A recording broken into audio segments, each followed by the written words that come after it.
नमस्ते सर्वांना. कसे आहात तुम्ही सगळे? असेच मस्त आणि आनंदी नेहमी राहा. आपल्या सर्व स्वामी भक्तांना येणाऱ्या 20 मार्चला स्वामी प्रकट दिनाच्या खूप खूप शुभेच्छा.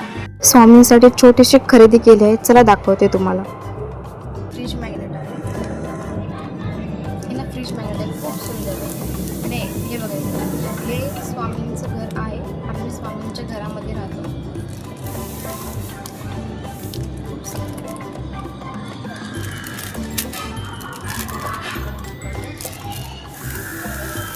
मला दिसत आहे.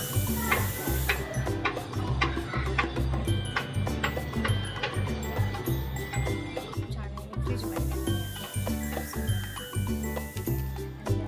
स्वामींच्या आवडीचा इनाम आहे.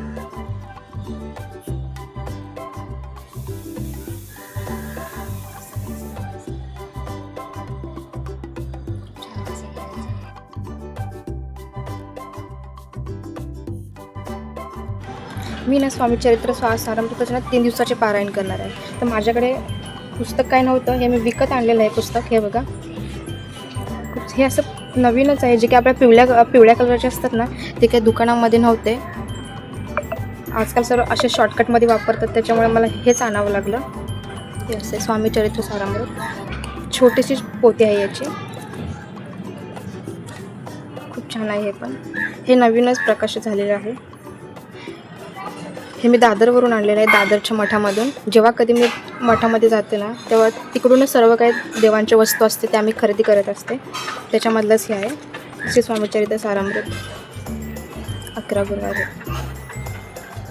खूप सुंदर हे त्यांचं काम आहे पुस्तकांवरती. पारायणची मांडणी, संकल्प हे सर्व दिलेलं आहे. हे सर्व मी बघून याच्यामध्ये सर्व पारायण करणार आहे. याच्या आधीही केलेलं, पण हे ते मी गुरुचरित्राचं केलेलं. हे पहिल्यांदाच मी स्वामीचरित्र सारामृताचं पारायण करणार आहे. हे असं आहे. आणि त्याच्यासाठी असं मी स्वामींसाठी एक खाली नाही ठेवायचं, त्याच्यासाठी मी कवर. आणि हे सुंदर असं स्वामींसाठी मोत्यांचं, त्याच्यामध्ये रुद्राक्षाचं हा एक रुद्राक्ष आहे. आणि हे मोती बघा, एकदम प्युअर मोती वाटतं, म्हणजे चांगल्या क्वालिटीचे आहेत. आता जे काय बाहेर असे विकतात ना, ते असं मिक्स केलेलं असतात, पण हे नाही, हे एकदम चांगल्या क्वालिटीचे आहे. कलर पण खूप एकदम वाईट दिसतो. खूप छान आहे पण.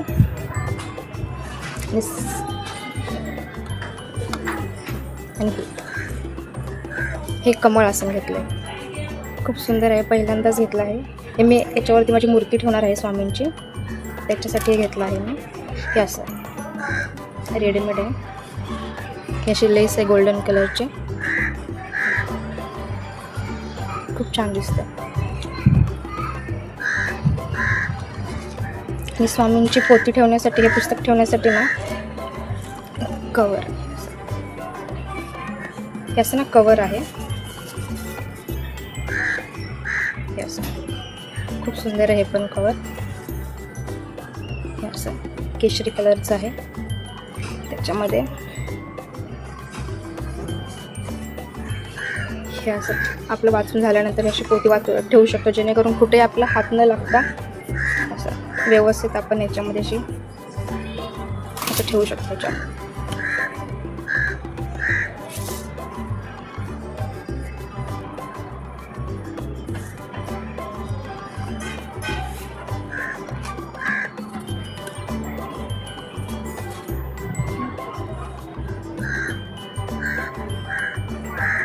आणि एक गोष्ट सांगायची म्हटलं तर, म्हणतो ना आपण स्वामींशिवाय, स्वामींच्या इच्छेशिवाय काहीच होत नाही, तसंच अगदी काहीसं स्वामींचीच खरं ती इच्छा असावी. मी काल न जाता स्वामींनी मला आज बोलवले. खरंच स्वामींच्या इच्छेशिवाय काहीच घडत नाही, तसंच काहीसं अगदी काल माझ्यासोबत घडलं. जे की मी काल स्वामींच्या दर्शनासाठी मठामध्ये जाणार होते, पण काल अचानक माझी तब्येत बिघडली आणि अर्ध्या वाटेवरून अक्षरशः मला घरी यावं लागलं. खूप मला वाईट वाटलं. स्वामी असं का झालं? मी तुमच्या दर्शनासाठी येणार होते, पण मी घरी म्हणजे स्वामींकडे न जाता मला अचानक घरी यावं लागलं. पण खरं तर स्वामींचीच इच्छा असावी. त्याने मला दुसऱ्या दिवशी म्हणजे मठामध्ये बोलवून घेतलं आणि खूप छान माझे तिकडे दर्शन झाले. दर्शन झाल्यानंतर लगेच मठामध्ये जे काही सेवेकरी होते ते सर्व साफसफाई करत होते, जेणेकरून म्हणजे 4:30 वाजता आरती होती जे की आता पारायण चालू असल्यामुळे आरती लवकर होते. इतर वेळेस 7 वाजता आरती असते. ती सुरू होण्या अगोदर सर्वीकडे मठामध्ये धूप दाखवत होते.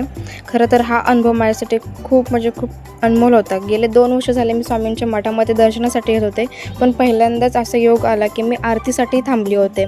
याच्या अगोदर मी कधीच आरतीसाठी थांबले नव्हते. खरं स्वामींच्या इच्छेशिवाय ना झाडाचं पान देखील हालत नाही. अगदी असं स्वामींची आरती झाल्यानंतर सर्वांनी असे प्रसाद घेण्यासाठी लाईन लावली होती. खरं तर आरतीचा अनुभव मी पहिल्यांदाच घेतला. खूप छान आणि खूप मन प्रसन्न झालं.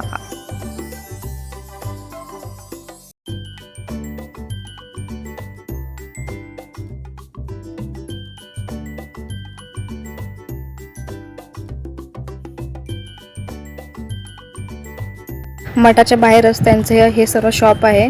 हे सर्व स्वामींचे हार, गळ्यातले स्वामींच्या छोट्या छोट्या मूर्त्या, स्वामींचे वस्त्र सर्व काही त्यांच्या शॉपमध्ये उपलब्ध आहे. तिथूनच मी हे स्वामीचरित्र सारामृताचं पुस्तक घेतलं. तिकडे सर्व प्रकारचे सर्व सामान उपलब्ध आहेत. खूप छान आणि एकदम चांगल्या क्वालिटीचे भेटतात. तिथूनच मी खरेदी केलं. हे सर्व पोथी होते, सर्व छान. माझ्याकडे जी स्वामींची मूर्ती होती ती एवढ्या साईजची होती, त्याच्यामुळे मी हेच कमळ आसन घेतलं. सेम या प्रकारची माझ्याकडे मूर्ती आहे. चला तर मग हा व्हिडिओ कसा वाटला तुम्हाला कमेंट बॉक्समध्ये नक्की सांगा. व्हिडिओ आवडल्यास लाईक आणि सबस्क्राईब नक्की करा.